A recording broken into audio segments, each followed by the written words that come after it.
Just talking here to our next guest, lots of good information. There are several things parents need to know when it comes to protecting their kids from child predators. We've been shedding a lot of light on this hour. And Marylin Appelbaum is a child care expert. She works in schools.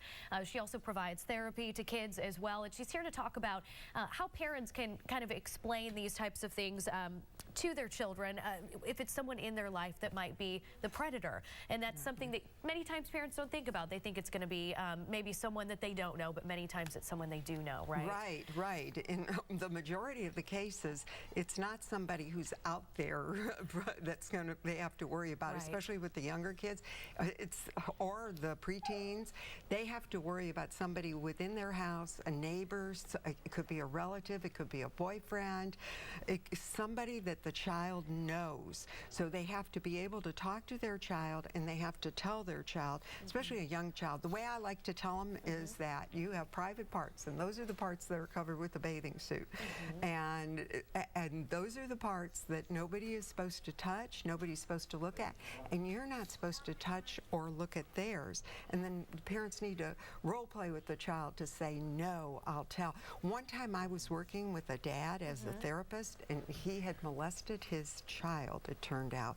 And he said it went on for years, and I said, what made you stop? He said, she finally told me, don't do that anymore. I'm going to tell.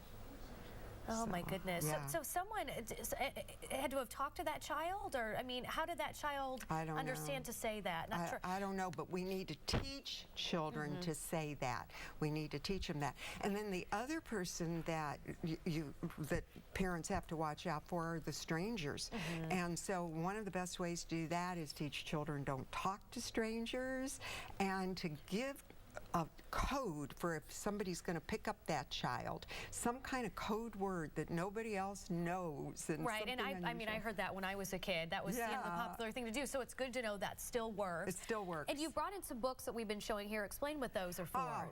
If parents will talk to their kids so they'll listen, and listen so they'll talk, children will open up more, and there will be a better relationship.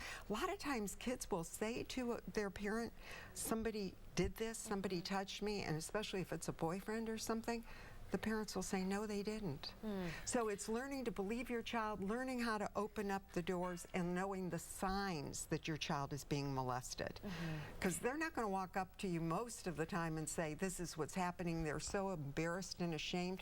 But when they do, believe them, and otherwise look for signs, like look for a change in their behavior, total change in their behavior. Look if they've become sexual with the others all of a sudden.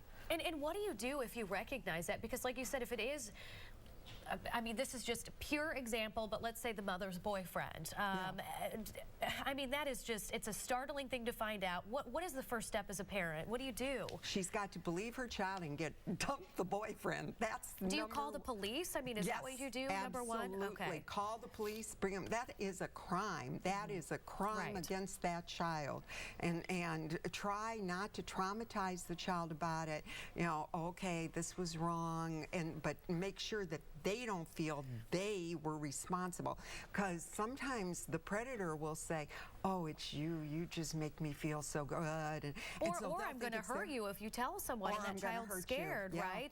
So when you're talking to your child about this, do you make them aware of that? Can they grasp that even if someone threatens you? Right, and tell them, run, yell, tell. So run away from anybody who's trying to get to you like that, and tell and yell really loud, because they don't want attention drawn to them, and tell. And again, the communication key, I mean, it is with parenting, but I think if your child feels comfortable and understands what areas are off limits, it seems to be the right thing to do there. Exactly, all right. Natalie. Thank you so much, Marylin. Oh, you're welcome.